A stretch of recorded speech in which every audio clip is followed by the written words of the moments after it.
Tea time snacks হিসেবে এই বিস্কুটটি অতুলনীয়। অল্প সময়ে চা চুলায় বসিয়ে এই সুজির বিস্কুটটি তৈরি করে ফেলা যায়। আসসালামু আলাইকুম everyone, welcome to my channel. নতুন রেসিপির ভিডিও নিয়ে আবারও চলে এসেছি আপনাদের সামনে। আজ নিয়ে এসেছি একটি বিস্কুট রেসিপি। এটি হলো সুজির বিস্কুট। শুধুমাত্র একটি ডিম দিয়ে এই সুজির বিস্কুটটি তৈরি করেছি। সময় লাগে একেবারেই কম। বিকেলে চা বসিয়ে এটি বানিয়ে নেওয়া সম্ভব। এই সুজির বিস্কুট বানানোর প্রসেসিংয়ে চলে আসছি। এখানে একটি মিক্সিং বলে আমি একটি ডিম নিয়ে নিচ্ছি, আর ডিমটা রুম টেম্পারেচারে থাকা ছিল। আর এখানে হাফ চা চামচ পরিমাণ লবণ দিয়েছি। এখন দিয়ে নিয়েছি হাফ কাপ চিনি। এখানে চিনিটা আপনারা কমিয়ে বাড়িয়ে নিতে পারেন, তবে পারফেক্ট মিষ্টির জন্য এখানে হাফ কাপ চিনি দিতে হবে। চিনিটা দিয়ে হ্যান্ড উইক্স দিয়ে মিশিয়ে নিচ্ছি যেন চিনিটা গলে যায়। আপনারা চাইলে এখানে কাঁটা চামচ দিয়েও এভাবে চিনিটাকে মিলিয়ে নিতে পারেন। এর মধ্যে চিনিটা অনেকটাই গলে গিয়েছে। এখন এর সাথে আমি অ্যাড করে দিচ্ছি তেল। এখানে আমি তেল দিয়ে দিচ্ছি রান্নার তেল, অর্থাৎ সয়াবিন তেলটা দিয়ে দিচ্ছি। 1/4 কাপ পরিমাণ সয়াবিন তেল এখানে অ্যাড করে দিচ্ছি। এখানে তেলের পরিবর্তে আপনারা ঘি বা বাটার দিয়ে নিতে পারেন। সহজ রেসিপিতে বিস্কুটটা বানিয়ে নিচ্ছি, সেজন্য অ্যাভেলেবল ঘরে থাকে তেল, সেজন্য তেল দিয়ে আপনাদেরকে এই বিস্কুটটা দেখিয়ে দিচ্ছি। অবশ্য ঘি দিয়ে নিলে স্মেলটা আরও বেশি ভালো হয়, খেতেও ভালো হয়। আর তেল দিয়ে নিলে যে খারাপ হয় তা নয়, খারাপ হলে আমি বিস্কুটটা বানাতাম না। তেল দিয়েও অনেক বেশি ভালোই হয়। তেল, চিনি এবং ডিমটাকে ভালোভাবে মিশিয়ে নিচ্ছি। দেখুন মিক্সারটা অনেকটাই ঘন হয়ে এসেছে। একেবারে সবগুলো উপকরণ ভালোভাবে মিশে গিয়েছে। এখন এর সাথে আমি অ্যাড করে দিচ্ছি গুঁড়া দুধ। এখানে আমি 2 টেবিল চামচ পরিমাণ গুঁড়া দুধ দিয়েছি। আর এই গুঁড়া দুধটা দিয়ে নিলে এই সুজির বিস্কুটটা খেতে খুব বেশি ভালো লাগে। টেস্ট একেবারে পাল্টে যায়, তাই অবশ্যই চেষ্টা করবেন এই গুঁড়া দুধটা দিয়ে নেওয়ার। গুঁড়া দুধটা দিয়ে ভালোভাবে মিশিয়ে নিয়েছি। এখন এর সাথে দিয়ে নিচ্ছি সুজি। এখানে আমি প্রথমে হাফ কাপ সুজি দিয়ে নিচ্ছি।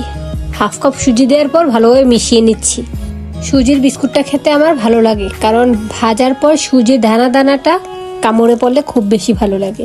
হাফ কাপ সুজি দেওয়ার পর এখন দিয়ে দিচ্ছি হাফ কাপ ময়দা।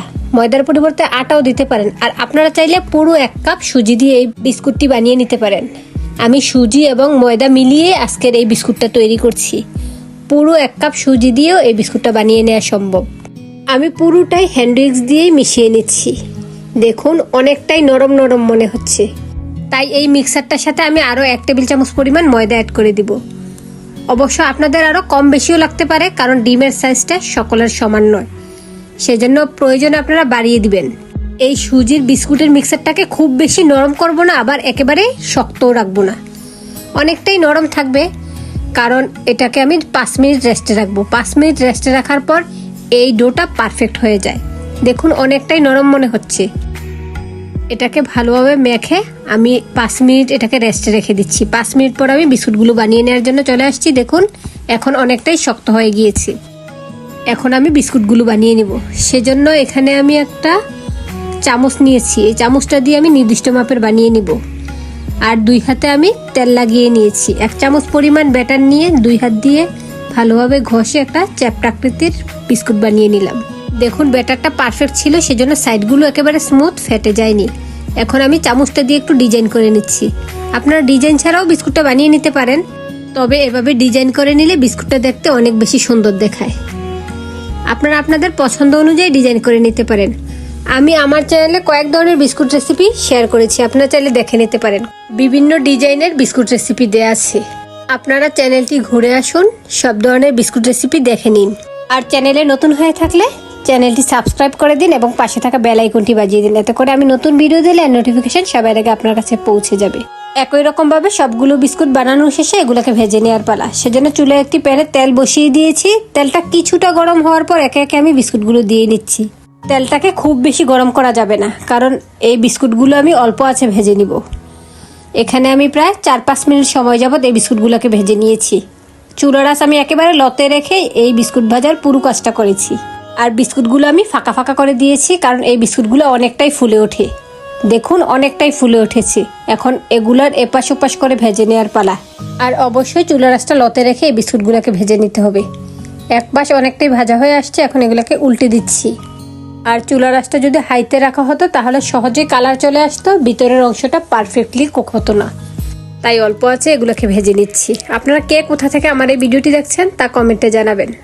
আর আপনারা যদি আমার রেসিপিটি ফলো করে সুজির এই বিস্কুটটি বানিয়ে থাকেন তাহলে আমাকে কমেন্টে জানাবেন আপনাদের বিস্কুটটি খেতে কেমন হয়েছে।